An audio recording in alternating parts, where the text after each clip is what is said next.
The men of consequence had already arranged themselves along the far wall of the drawing room when Cecily Vane arrived at Thorncroft House on the 23rd morning of November, 1814.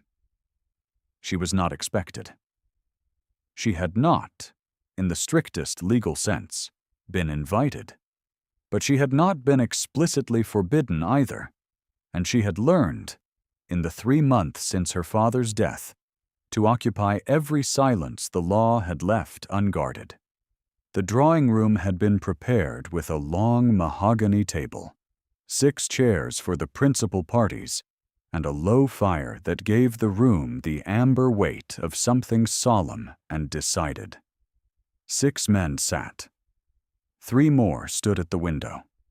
Mr. Gerald Ashton occupied the chair nearest the fire, as though warmth were a right attached to his station.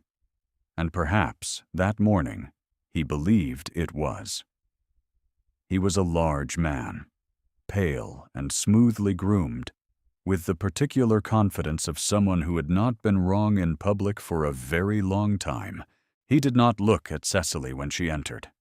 He did not need to. She had been managed, he believed, down to the specific pressure required for a young woman without money, without title, and without a single legal instrument to her name. At the head of the witness table, apart from the others, sat a man Cecily had not expected, the Earl of Ashford, Lord Nicholas Radley. He was present by requirement, she would learn later, because Thorncroft House lay within his county jurisdiction, and a formal estate settlement of this size required a senior peer's witness. He sat very still, which she noticed at once, because stillness in a room of busy, confident men reads as either indifference or its opposite. She could not yet tell which. She took a position near the door. A footman looked at her. She looked back. He said nothing. Mr. Bertram Crail, Ashton's solicitor, set a document on the table. "The last will and testament of the late Mr. Edmund Vane," he said, "duly executed on the 17th of March, 1814. Cecily's father had died in July. He had dictated his will on the 14th of March. She had sat 3 feet to his right and read it back to him twice before he signed it. The 17th of March, her father had spent in bed with a chest complaint that rendered him incapable of writing his own name. She drew a breath through her teeth. Across the room, the Earl of Ashford turned his head, very slightly, and looked at her face rather than the document. Cecily had not always been poor. For the first 22 years of her life, she had been the daughter of a prosperous man of business, not gentry, but solvent and deeply fond of her. A man who had taught her to track a ledger by the time she was 12, and had called her the sharpest mind in the house without embarrassment. Her mother had died when Cecily was 14, leaving behind a particular quality of quiet in the house's upper rooms that never quite filled again, but her father had compensated by treating Cecily as a confidant in the way that men without other adults sometimes do. He discussed his accounts with her. He showed her his correspondence. He argued with her about the proper method of charitable giving, and had, more than once, changed his position because she had made the better case. Edmund Vane had believed in the honest recording of things. He had a horror of vagueness, of the approximate, of the casually remembered figure that turns out to have drifted by 20 pounds in the remembering. He kept a small leather-bound memorandum book in his breast pocket for 30 years, shorthand notation of every figure and phrase that mattered to him. The book was worn to a softness at its corners that suggested not carelessness, but habitual handling, the particular smoothness of an object that has been reached for every single day. When he dictated his will in March, he had kept the book open on the desk beside the document and had read from it at intervals with the focused attention of a man who knows the difference between what he means to say and what the words actually say. Cecily had sat 3 feet to his right. She had watched him. She had read the will back to him when Mr. Pym had finished, because her father had always wanted things read back to him before he committed to them, a habit she had inherited without realizing. He had corrected her once, at the third clause, where she had said £4,000, and he said 4,200, his voice quiet and precise, and she had read it again correctly, and he had nodded, and 2 days later he signed the document in the presence of 2 witnesses whose names she could provide if required. She had not seen the will again until today. Her father died in July. He died quietly, in his own bed, of the chest complaint that had troubled him since February, and he died believing his affairs were in order, and his daughter would be provided for. Gerald Ashton had been his business partner for 11 years. Cecily had known him since she was a child. She had called him Mr. Ashton, and he had called her Little Cecily, and brought her sugared almonds from London when she was 9, and she had trusted him the way children trust the solid furniture of their parents' worlds, without inspection, as a matter of established fact.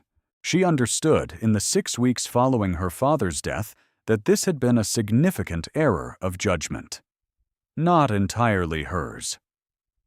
Ashton had been performing trustworthiness for 11 years, which is a long time and a thorough performance, and even her father, who had made a study of men, had not seen through it. The forgery had been planned before her father died. She believed this now. The original will had disappeared from the solicitor's files within a week of the funeral, before Cecily had thought to ask for a copy, before she had understood that anyone might want to deny its existence. By the time she understood what was happening, the forged document had been produced, witnessed by men she did not know, and submitted for validation. The 3 months between had been spent in a single low-ceilinged room above a milliner's shop in Faversham, where a widow named Mrs. Crabbe had let her a bed and a table for 4 shillings a week and had not asked questions, which was its own form of generosity. The room had one window that faced north, and the light it admitted was the thin gray light of late summer moving into autumn, adequate for fine work if she sat near enough to the glass that her breath fogged it in the mornings. Cecily had worked at the table from first light to the guttering of the candle, taking in fine sewing for the town's better households.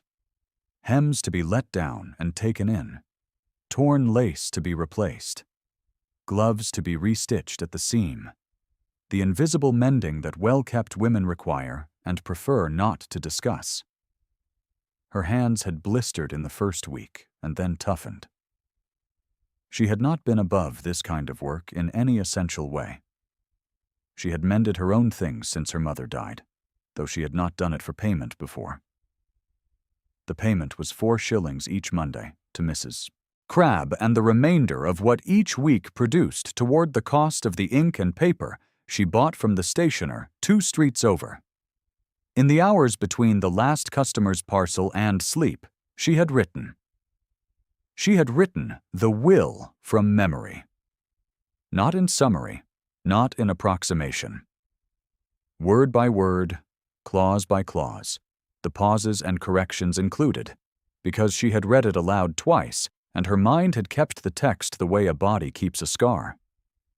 She had always had this quality of retention, the ability to hear something said once and find it exactly where she had left it weeks later. Her father had valued it, and occasionally worried about it in the same breath, telling her it was useful, but that she should not allow herself to rely on it, where a written record could serve. The written record had been destroyed. She relied on what she had. By the end of the 2nd week, she had 12 dense pages in her own hand. By the end of the 4th, she had compared her reconstruction against every figure and phrase in her father's memorandum book, which was the only document of his she had been permitted to keep. The one item Ashton's men had apparently dismissed as insufficiently official to confiscate. They had not known what it was.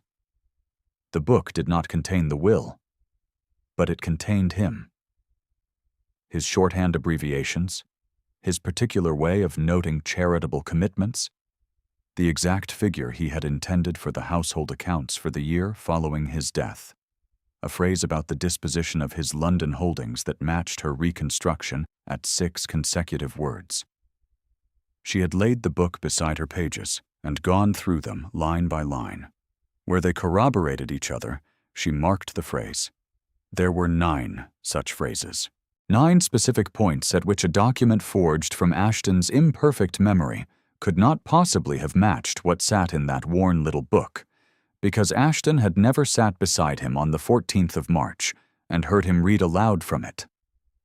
The forged document was 3 pages. She had known within 30 seconds of hearing it read aloud for the first time, the previous week, when Ashton's man had permitted her a brief viewing. She had known within 30 seconds of hearing it read aloud for the first time, the previous week, when Ashton's man had permitted her a brief viewing. She had not shown it then.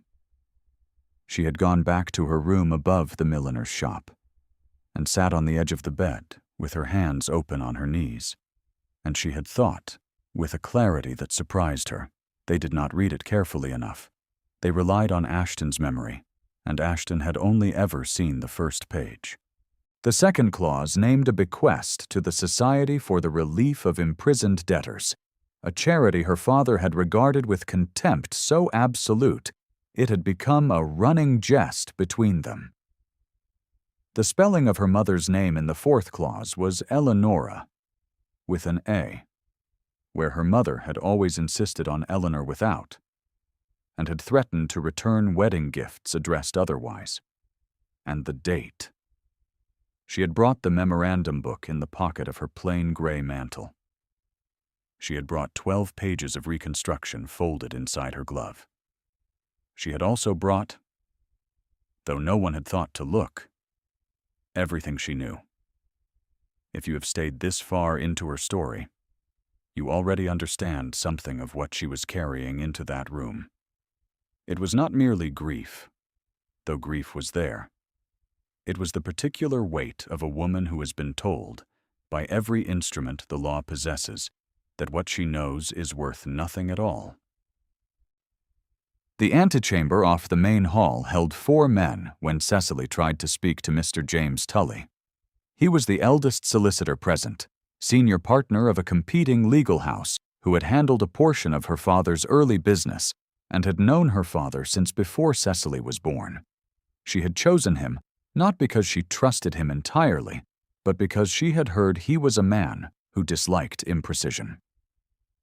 She had 2 sentences out before Ashton appeared at the antechamber door. Miss Vane. His voice was perfectly polite and perfectly final. The settlement is a private legal proceeding. I believe you were informed. I was informed, she said. I came regardless. Then perhaps a footman might show you to the morning room where tea has been laid. She looked at him. I will wait in the hall. He smiled with his eyes only and withdrew. Tully, to his credit, had not moved during the exchange. He was watching her with the careful attention of a man who could not yet decide what he was watching. She returned to the hall. She had been standing there 4 minutes when she became aware of a footman approaching from the direction of the drawing room. He stopped beside her and said, in a low voice, that his lordship had inquired whether she had somewhere comfortable to wait. She looked up. Through the open doorway, she could see the Earl of Ashford's profile. He was not looking toward the hall. He was examining the fire. Tell his lordship I'm quite comfortable, she said. Thank you. The footman withdrew. The Earl of Ashford did not turn, but she saw the small change in the line of his jaw, the way a man's face adjusts when he has heard an answer.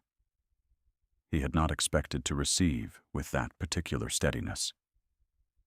When the formal hearing commenced, Cecily stood at the room's edge, near the door, where no one had specifically told her she could not be. The document was placed on the table. Crail rose and read it aloud in the practiced cadence of a man who has read many documents and expects this one to sound like all the others. She had her scrap of paper in her closed hand. On it, in the small, clear writing she had developed during her months of reconstruction, she had noted 4 errors: the date, the charity, her mother's name, and the figure in the second clause. £4,000 in the forged document, where 4,200 should have been. 4 errors for a document 3 pages long, each one invisible to any man who had not known her father intimately. She watched Lord Radley while the will was read. She did not mean to, but he was watching her, and the awareness of being watched is its own kind of gravity. He held his pen, but did not write. His face was without expression, which she was beginning to understand was not indifference. It was the face of a man who has learned, at some cost, to be very careful about what he allows himself to show. Tully raised an objection partway through. A minor procedural matter, a question about a witness's signature. The hearing paused. Several men rose to stretch. Crail withdrew briefly, and Lord Radley stood, moved to the door, and stepped into the corridor without looking at anyone. Cecily followed him. She did not know why, precisely. She knew only that the corridor was the last available ground, and that she had approximately 90 seconds before Crail returned, and the moment would be closed. He heard her step and turned. Up close, he was older than she had registered from across the room, or perhaps more tired. His eyes were gray and very direct. "Miss Vane," he said quietly. "The date in that document is the 17th of March, she said. "My father spent the 17th in bed, Lord Radley. His physician attended him. There is a charge in the physician's ledger. I have written to confirm it." She paused. "The will I heard read aloud bears no resemblance to the will my father dictated. I was present when he dictated it. I read it back to him." He said nothing. The silence was not dismissal. It was the silence of a man who is measuring something. "I do not expect you to take my word for it," she said. "What do you have?" She reached into her mantle pocket and brought out the memorandum book. It was small and worn. The leather rubbed soft at the corners, the pages close with her father's private shorthand. "His notes," she said. "He worked from this when he dictated. There are phrases in here that match the real will exactly. Phrases that could not have come from any source Ashton had access to." She held the book out. He took it. His fingers closed over it, and for a moment, his hand covered hers, where she had not yet let go of the spine, the warmth of it coming through her glove before she understood what had happened. Then he took the book. She withdrew her hand. Neither of them acknowledged it. He opened the book and read 2 pages. He was very fast. She watched his face. "You can recite it," he said. Not a question. "Yes." He looked up. She had the impression of a man standing at a door he had failed to open before, arriving again at the same threshold.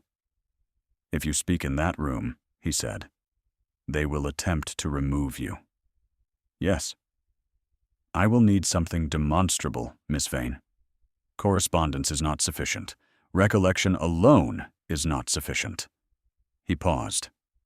"If you recite it, and the book corroborates specific phrases Ashton could not have sourced, then I have grounds to suspend the proceeding." "Then I will recite it," she said. He looked at her for a moment with an expression she could not fully name, something between recognition and something older than recognition, something that had to do with the cost of speaking the truth in a room that had decided in advance not to hear it. He handed the book back. She put it in her pocket. They went back inside, She had not anticipated how it would feel to watch Crail move toward ratification. There is a particular quality to the moment when an injustice is about to be sealed in law, a kind of finality that settles over a room like the closing of a lid. Crail was already reaching for his pen. Ashton sat back in his chair with the comfortable ease of a man who knows how the last scene ends. She rose. The sound of a woman rising in that room, the movement of her chair, the gathering of her mantle, the straightening of her back, produced silence in the way that unexpected sounds do, by arriving before anyone has decided how to respond. Crail recovered first. He looked at her with the practiced patience of a man who manages difficult situations by containing them quickly. "Miss Vane," he said, "this is a legal proceeding. You have no standing here." "She is merely the pauper's daughter," Ashton said from his chair pleasantly. "I believe the morning room is still available." Soft laughter, low and brief, ran through the room. Tully did not laugh. The Earl of Ashford did not move. "My father dictated his last will and testament on the 14th of March, 1814, Cecily said, into the stillness that followed the laughter. He dictated it to his personal secretary, Mr. Arthur Pym, in the presence of 2 witnesses. I was present. I read the document back to him when Mr. Pym had finished, at my father's request, because he preferred to hear his words returned to him before he signed." She paused. "I will recite it." Ashton's face did not change. Crail began to speak. He was 4 words into what would have been a refusal when Lord Radley rose from his chair. He did not raise his voice. He did not need to. "Miss Vane has the room," he said. Not everyone in that chamber understood, in that moment, what a senior peer's witness authority meant in the context of a contested estate settlement. Crail understood. Ashton understood. The color in Ashton's face shifted by 1 degree, from comfortable certainty to watchful calculation, and Cecily saw the calculation there, the rapid assessment of whether she could do it, and whether, if she did, it would be demonstrable enough to hold. She began. She did not rush. Rushing is what a person does when they fear the words will leave them, and she did not fear that. She had spent 3 months returning to this text every morning before she opened her eyes in that north-facing room above the milliner's shop, testing whether it had moved or faded in the night. It had not. It was there the way her father's voice was there, the way the particular angle of autumn light through the study window was there, the way the sound of him correcting her at the 3rd clause was there, quiet and precise. She said each clause slowly, enunciating the specific legal phrasing, the dates, the names, the figures. The date, the 14th of March, 1814. The witnesses, Arthur Pym, personal secretary, and Henry Soames, footman of the household, both present in the study.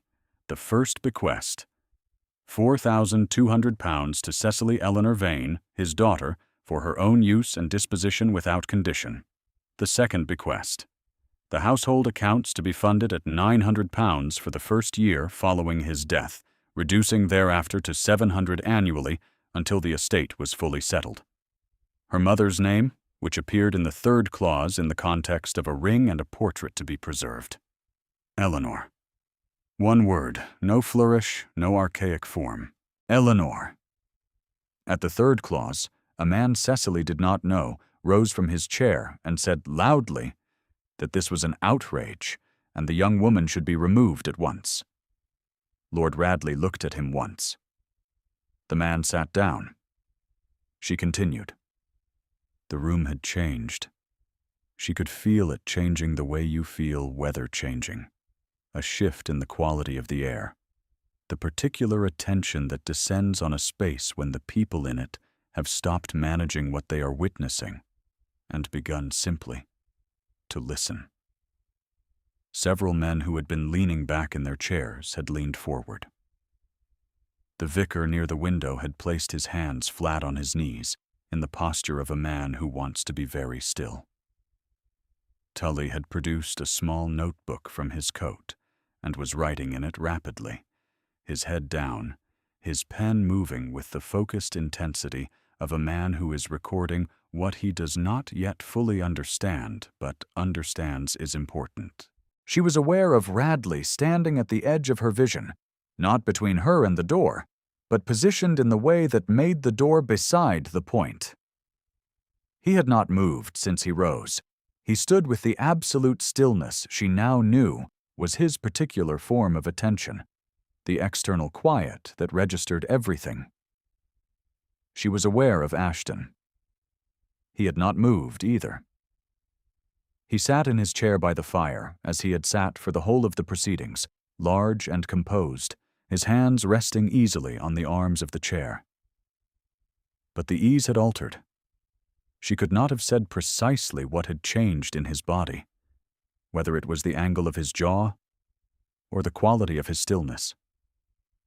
Only that it was the stillness of a different kind now, the stillness of a man who is listening to what he had not expected to hear and calculating what it costs. She came to the final clause.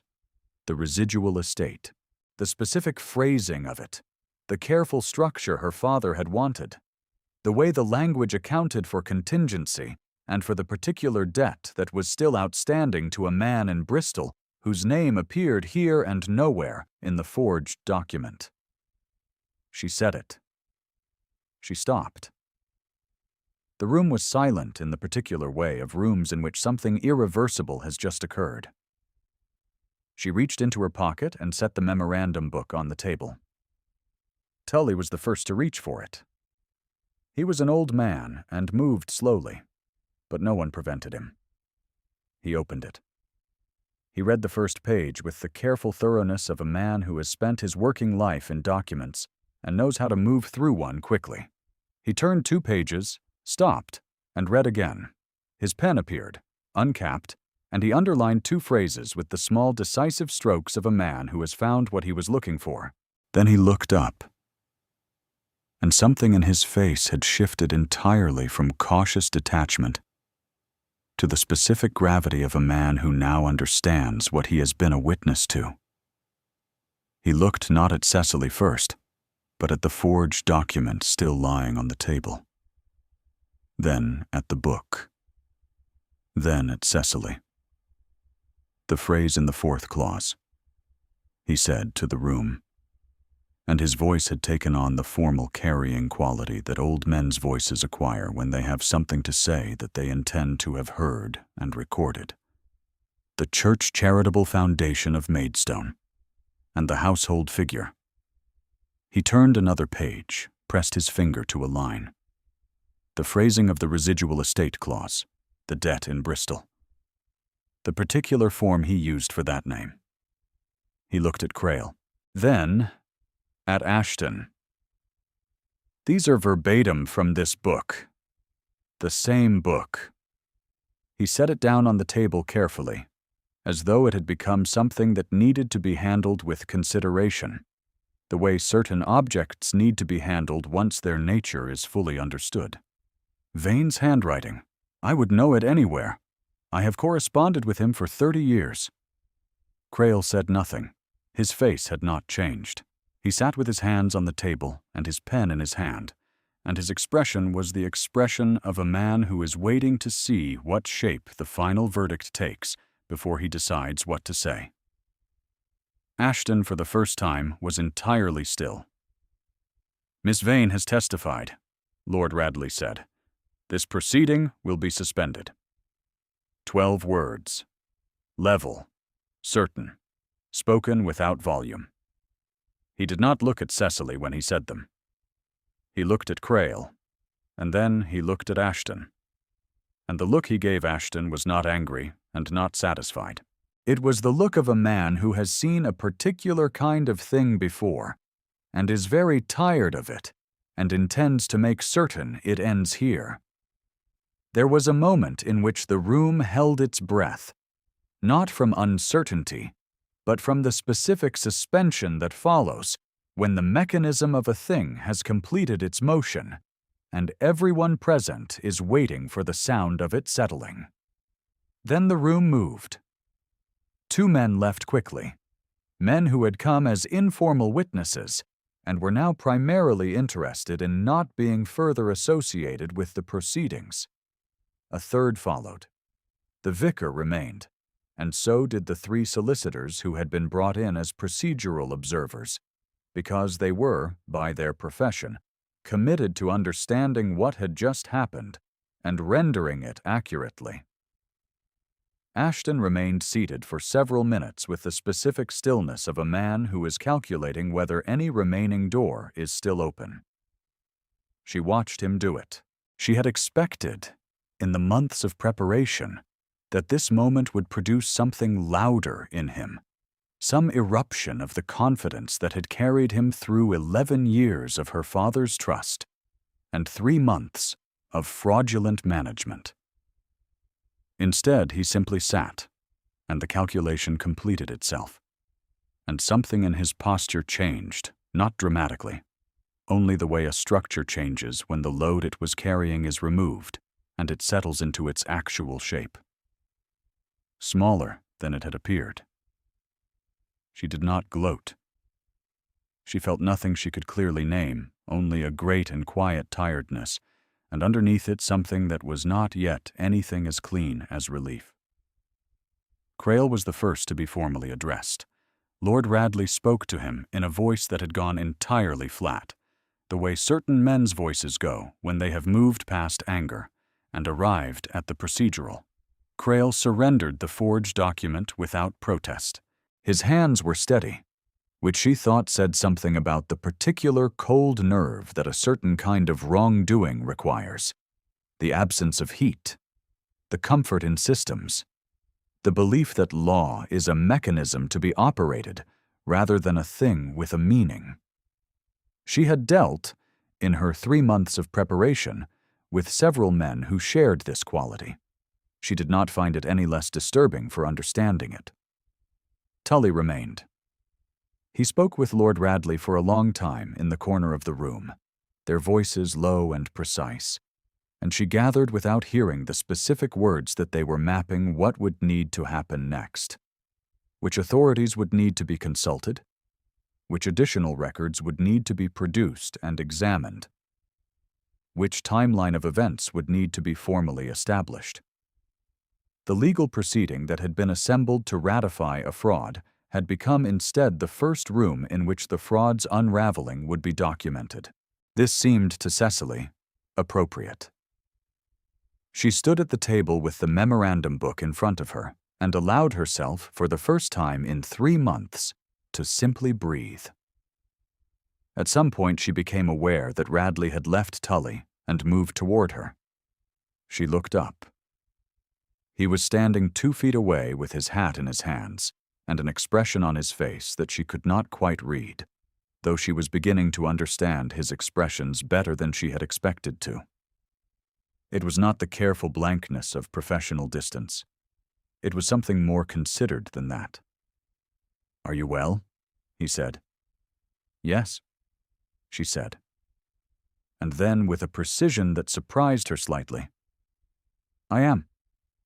He looked at her for a moment longer, and she thought she saw the particular quality of relief in him, the thing a person's body does when it has been braced for an outcome that did not arrive. He had risen when that man tried to stop her. He had not looked at her when he spoke his 12 words, but she understood that the not looking had been its own kind of steadiness, the discipline of a man who knew that looking would change the quality of what he said and wanted those words to carry only their procedural weight. She picked up the memorandum book. She held it for a moment. Then she placed it in her pocket, against her side, and it settled there the way it always had. The legal proceedings that followed occupied 6 weeks and produced an outcome that cost Ashton the partnership and the 2 properties he had removed from the estate accounts prior to the settlement attempt, as well as the professional standing he had cultivated for 2 decades in the county's commercial circles. Bertram Crail was referred to the relevant legal authorities and did not practice again.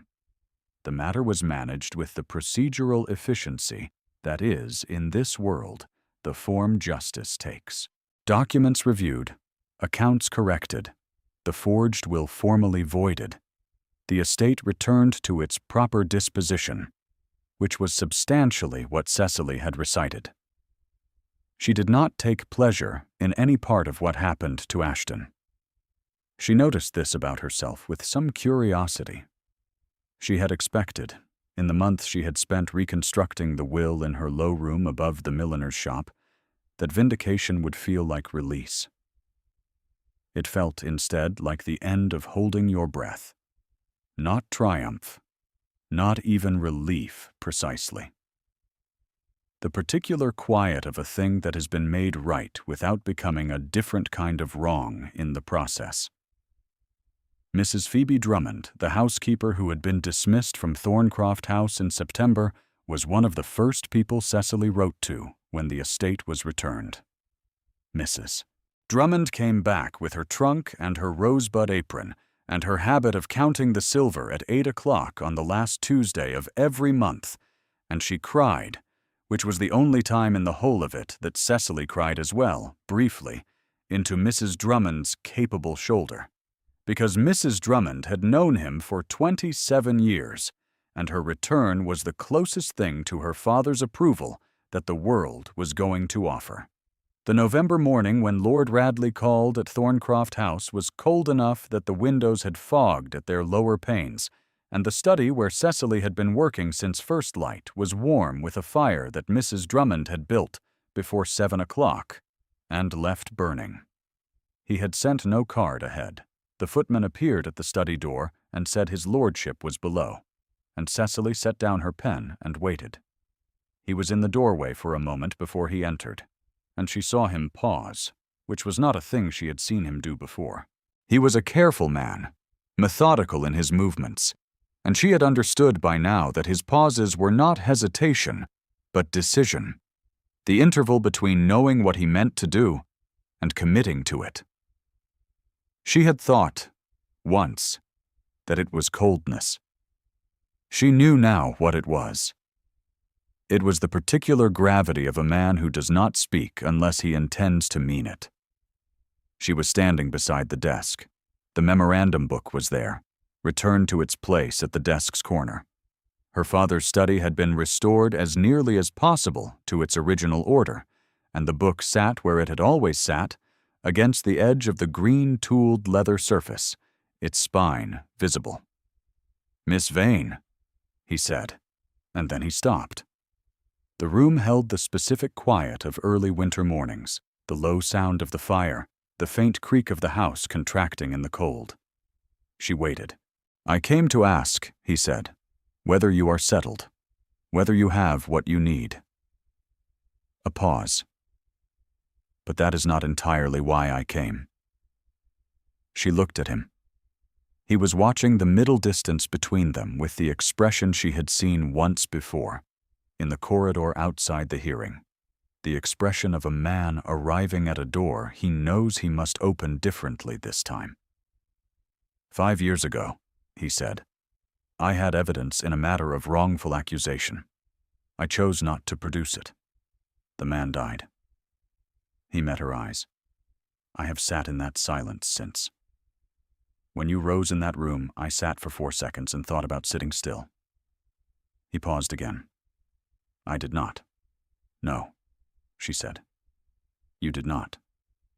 "I wanted to tell you," he said, "that what you did required a kind of nerve I had believed I understood, and found I had underestimated entirely." She said nothing for a moment. The fire shifted. "You came to tell me that," she said. "And because I wished to see you," he said, quietly, and with no ambiguity about what he meant. "Cecily." Her given name in his voice was an event. She had known it would be. She had known since the corridor, since the moment his hand had covered hers on the spine of her father's book, since the particular way he had looked at her face while the forged document was read aloud, that they were moving towards something that had the quality of the inevitable about it. The word moved through the room the way his voice moved when he was certain, without volume, without embellishment. She was aware of the specific warmth of standing close to a fire in a cold room, of the distance between them, of the way her pulse had registered his arrival before she had fully thought through her response to it. His presence had always done that. She had decided, in the weeks since the hearing, that there was no use pretending otherwise. "I am settled," she said, "and glad of the company." He crossed the room. He stopped at the desk's edge, 2 feet from her, and looked at her with the deliberate steadiness that was, she now understood, the highest form of attention he possessed. Then he reached out, slowly, and she understood he was not reaching for the book. She did not move away. His hand at her jaw was careful, the way all of his movements were careful, and the warmth of it was very exact, the specific warmth of a hand that had decided. She felt the slight tremor in it, the earnest hesitation of a man who does not take things lightly, and she looked up at him and understood that they were both, in this moment, suspended at the edge of something that could not be unmade. Then they were. And it was. A kiss, soft and full of the particular gravity of 2 people who have each, by separate roads, learned the cost of holding their silence. He withdrew by a breath, steadied. She saw his face change. "I find," he said, with the bare warmth that was for her alone, "that I would like to call again." "You know where I am," she said. That winter was quiet. The legal matters concluded. The estate accounts were reconciled. Mrs. Drummond counted the silver on the last Tuesday of November, and then of December, and the house began to sound again like a house, rather than a hushed and contested place. By January, there was an arrangement understood between them that had not yet been formally named, and by March it was named. In the study where the fire burned low on a cold afternoon, and the windows fogged at their lower panes, and the memorandum book sat in its accustomed place against the edge of the desk. He had asked whether she intended to keep it there. She had said yes. She thought she did. It was the most like her father's voice that anything on earth could be. All those particular words compressed into his careful hand. She would keep it where she could see it. Lord Radley had said that this seemed to him an entirely correct arrangement, and she had laughed, which was not something she had expected to do. And he had looked at her with the expression that came over him sometimes when she surprised him. Not surprise itself, but the nearest thing to warmth his face had learned to allow, which was by now a great deal. The following spring, Cecily stood in her father's study at dusk and listened to the house settle around her. Mrs. Drummond was below. The garden had come back. The study's lamp threw a circle of amber light across the desk, and the green leather and the worn spine of the memorandum book. And she stood for a moment before she reached out and touched it, one finger on the cover, the leather soft and warm. It held, as it always had, her father's voice. It had also, now, held her. She had carried it into a room full of men who had decided what she was, and she had set it on the table when she was done, and it had said the rest. She left her hand on the cover for a moment longer. Then she picked up her lamp and went to meet the evening. If you have stayed with Cecily until the end, and I believe you have, leave a word in the space below. Her story deserves to be kept, as all true things do, in memory.